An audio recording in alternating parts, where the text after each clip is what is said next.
45. Sehari sebelum acara di rumah Dan. Ruang kerja Sean. Parmia berlutut di kaki Sean. Di ruangan itu ada Susanna dan Dimitri yang menyuguhkan secangkir teh chamomile untuk Sean. Maafkan saya, Tuan. Saya harus jujur mengatakan sesuatu. Saya mohon bantuan Tuan.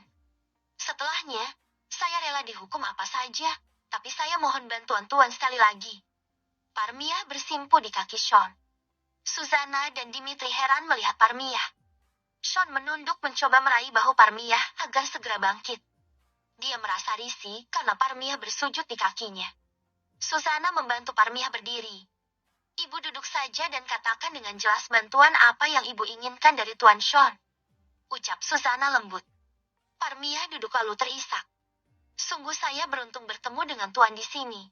Entah dengan apa saya membalas kebaikan Tuan. Parmia menangis. Tuan, saya ingin mengatakan suatu rahasia besar yang selama ini saya simpan rapat. Rahasia kejahatan saya tentang status Lanita. Cedah. Raut wajah Sean menjadi serius. Lanita? Iya, Tuan. Kenapa dengan Lanita? Lanita? Sesungguhnya Lanita bukan anak kandung saya. Tuan. Parmia tergugu. Dia menunduk dalam. Susanna menghela napas. Dimitri sungguh sangat terkejut dan ia hendak keluar karena dia merasa tidak berhak mengetahui rahasia Lanita, tapi dicegah Susanna dengan isyarat. Aku sudah tahu. Suami ibu sendiri yang dengan terang-terangan mengatakan jika Lani bukanlah anaknya. Jawab Sean. Parmia mengangkat wajahnya. Dia tampak terkejut tapi saat dia hendak bertanya, Susanna segera menyelah dan menceritakan bagaimana Karta yang sudah 2 kali menculik untuk menjual Lanita pada seorang mucikari.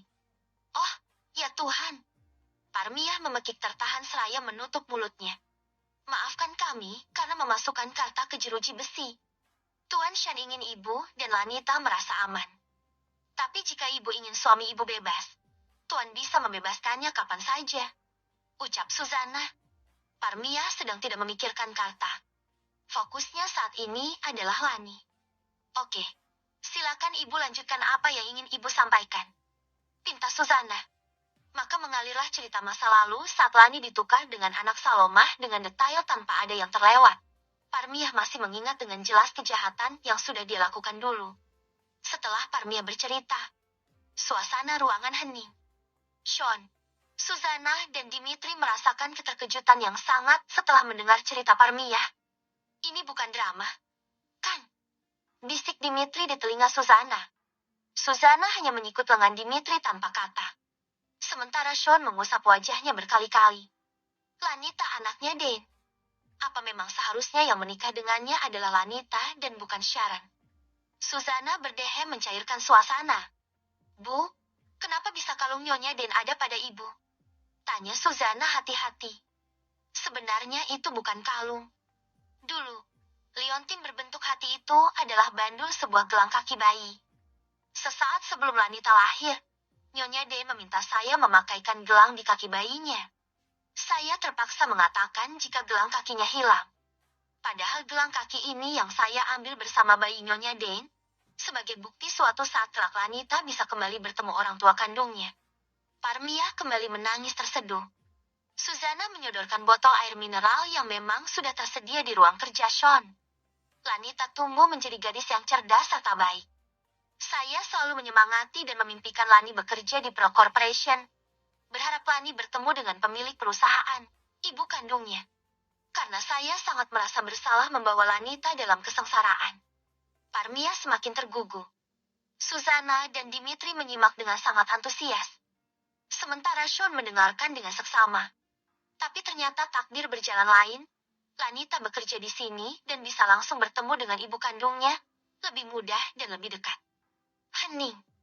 Parmia mengelus liontin kalung yang dia genggam erat. Saya membeli rantai kalung dan memasangkan liontinnya agar nanti dipakai Lani saat diterima bekerja di Pro Corporation. Agar jika Lani bertemu Nyonya Dan, beliau bisa langsung mengenalinya. Tapi ternyata Lani lebih memilih bekerja di sini. Ibu bilang Yanto tahu di rumah ada CCTV. Tanya Susanna. Parmia mengangguk. Kok bisa ya, Tuan? Dimitri saja tidak tahu kalau di sudut-sudut rumah ini banyak terdapat CCTV. Gumam Susanna. Sean menghela napas dalam lalu menggeleng pelan. Nanti kita usut Yanto. Ucap Sean pelan. Lanjutkan, Bu. Lalu Parmiah menceritakan semua gerak-gerik Yanto yang dia tahu. Sungguh cocok sekali cerita Bu Parmiah tentang Yanto dengan kecurigaanku selama ini. Tuan. Timpah Dimitri. Feeling saya mengenai kemiripan gestur Lanita atau mimik atau apa itu dengan Nyonya Dane pun ternyata karena memang Lanita adalah anak Nyonya Dane. Imbu Dimitri. Ya, Felimu kuat. Terima kasih, Dimitri. Puji Sean. Pujian Sean selain pada masakannya sungguh membuat senang hati Dimitri. Parmiah pun mengatakan rencana Yanto untuk menggagalkan dirinya dan Lani tidak ikut ke acara makan malam esok di rumah Dane. Apa rencana yang akan dia lakukan? Gumam Sean. Hening. Bagaimana jika rencana Yanto kita permudah? Usul Dimitri menemukan sebuah ide. Maksudmu? Tanya Susana. Sejak aku tahu sikap Yanto mencurigakan. Aku pun tahu Yanto sangat konsen memperhatikan Ibu Parmiah. Diam-diam aku pernah melihat dia mencatat kebiasaan Lani dan Ibu Parmiah melakukan ini itu. Makan dan minum apapun di jam-jam sekian. Dan pokoknya kebiasaan-kebiasaan mereka dicatatnya dalam notas. Tutur Dimitri. Susana, Dimitri dan Parmiah saling pandang. Oke, aku setuju usul Dimitri. Mari kita pikirkan rencana untuk mengelabui Yanto. Sean setuju dengan usul Dimitri. Setelah melalui percakapan serius mengenai rencana mereka, akhirnya sepakat jika nanti Lanita yang akan meminum air susu jahe dengan bubuk efek sakit perut dan buang-buang air besar. Dimitri, kau yakin Yanto ke apotik membeli obat pencahar perut tadi pagi? Tanya Susana sangsi. Tadi pagi aku ke minimarket bahan-bahan organik untuk memasak. Ada yang lupa aku beli kemarin. Saat itulah aku melihat Yanto masuk apotik di seberang minimarket dengan sikapnya yang mencurigakan. Setelah Yanto pergi dari apotik, aku masuk dan bertanya obat apa yang barusan dibeli Yanto. Pelayan apotik bilang, obat pencahar perut. Nah, sepertinya nanti Yanto akan membubuhkan obat pencahar perut untuk Lanita dan Ibu Parmiah. Dimitri berkata panjang lebar. Sean tersenyum. Tak sia-sia aku menyayangimu dan masakanmu, Dimitri. Kau pun cepat tanggap mengenai pekerja yang sikapnya mencurigakan di rumah ini. Terima kasih. Puji Sean lagi. Hati Dimitri berbunga. Dia memang menyayangi Sean karena Sean selalu memanjakannya dengan membebaskannya memasak sesuai seleranya. Untung saja selera memasak Dimitri selalu cocok di lidah Sean. Apa kalian yakin Lanita akan baik-baik saja dengan perutnya? Kenapa kita tidak berterus terang dulu pada Lani jika sebetulnya Lani adalah anak Tante Dane? Tanya Sean. Tuan, maaf. Aku pernah bertanya secara pribadi pada Lani jika dia memutuskan tak ingin mencari tahu siapa orang tua kandungnya. Tak ingin membebani Ibu Parmiah dengak bertanya siapa dia sebenarnya. Hidup tenang bersama Parmiah sudah membuatnya nyaman dan bahagia. Itu mimpinya. Jadi Lani memutuskan untuk mengubur dalam-dalam kenyataan dia bukan anak kandung Ibu Parmiah. Jika kita mengatakan hal ini pada Lani, pasti butuh waktu untuk membuat Lani mau percaya serta ikut dalam rencana kita. Biar nanti sekalian saja Lanita mengetahui identitas yang sebenarnya di rumah Nyonya Dane. Tuan, ini sudah jam 2 siang, nanti sore kita sudah harus siap-siap pergi ke Nyonya Dane. Waktunya terlalu pendek untuk meyakinkan Lanita. Usul Susana panjang lebar. Sean menarik napas dalam. Baiklah, atur saja rencana kalian. Tapi aku tak mau Lanita kenapa-kenapa pada akhirnya karena meminum obat pencahar perut. Ucap Sean. Tanda nanti yang akan mengantar Lanita ke klinik segera dan langsung membawa Lanita serta Ibu Parmiah ke rumah Nyonya Dane. Ucap Susana. Sekali lagi Sean bernapas dalam. Baiklah, semoga rencana kita berhasil. Aku merasa berada di negeri lain mendengar kenyataan yang baru saja diceritakan Ibu Parmiah. Sungguh ini sebuah kejutan di luar dugaan sekaligus, menyenangkan dan membuatku bahagia. Entah kenapa. Sean tersenyum lega. Maka seperti itulah bagaimana bisa Parmiah dan Lanita berakhir dengan drama sakit perut mereka dan berhasil membawa keduanya masuk ke rumah Dane dan tentu saja membawa kabar yang sangat mengejutkan. Kembali ke rumah Dane saat ini. Lanita yang juga sangat terkejut dengan ucapan Parmiah memegang lengan Parmiah. Ibu, apa yang barusan ibu bilang? Aku anak kandung. Tidak, itu dusta. Orang ini hanya bermimpi. Dia punya delusi akut sejak dulu. Aku tahu dengan pasti. Potong Omah cepat sambil berdiri dari kursinya. Sharon pun menelan ludah dan terperangah. Tak mungkin perawat bodoh ini anak mamaku. Aku anak satu-satunya di keluarga ini. Kalian jangan mengaku-ngaku. Dagu Sharon tengadah menatap Lanita dan Parmia. Sementara Dane yang masih terpaku dan gemetar dengan pengakuan Parmia mendekati Parmia perlahan. Yang kau bilang barusan apa? Anakmu adalah anak kandungku. Bagaimana bisa? Tanya Dane lirih dengan kedua lutut yang nyaris tak bertenaga. Untung saja Rick sigap merengkuh bahu Dane. Saloma gegas mendekat pada Parmia. Parmia, hentikan. Penyakitmu belum juga sembuh rupanya. Aku merasa prihatin. Saloma mengusap punggung Parmia, tapi sebetulnya dia mencengkeram dan menancapkan kuku-kukunya dengan keras. Nyonya, aku adalah teman dekat Parmia dulu. Wanita ini kerap berdelusi sejak dulu. Jangan percaya dengan apa yang dia ucapkan. Nyonya, ucap Saloma tegas. Dane tak peduli dengan ucapan Saloma. Dia hanya merasa heran bagaimana liontin berbentuk patahan hati yang ia pesan secara khusus itu ada pada Lani. Aku memberikan gelang kaki pada seorang suster untuk dipasangkan saat anakku lahir. Gelang kaki itu memiliki liontin yang sama dengan liontin kalung milikku. Kenapa bisa anakmu memilikinya? Tanya Dane tajam pada Parmia. Karena sayalah suster yang dulu Nyonya perintahkan memakaikan gelang kaki pada anak Nyonya. Jawab Parmia. Dane terhenyak. Sharon memekik tak percaya. Lanita gemetar di sebelah Parmia. Saloma melotot dan semakin menancapkan kuku-kuku jari tangannya di bahu Parmia. Wildan, bawa kedua wanita tak tahu diri ini dari sini. Mereka sudah mengganggu acara makan malam Nyonya. Titah Saloma panik. Dia benar-benar panik. Omah, kau tak berhak mengusir mereka. Lanita dan Ibu Parmia adalah tamu yang memang aku undang juga. Cegah Dane tajam. Dia merasa curiga dengan reaksi Omah yang berlebihan. Maafkan saya, Nyonya, karena sudah mengacaukan acara makan malam. Nyonya, tapi saat saya tahu saya diundang ke acara makan malam ini, maka saat itu pula saya tahu ini adalah kesempatan saya mengakui semuanya. Mengakui kejahatan saya di masa lalu pada Nyonya.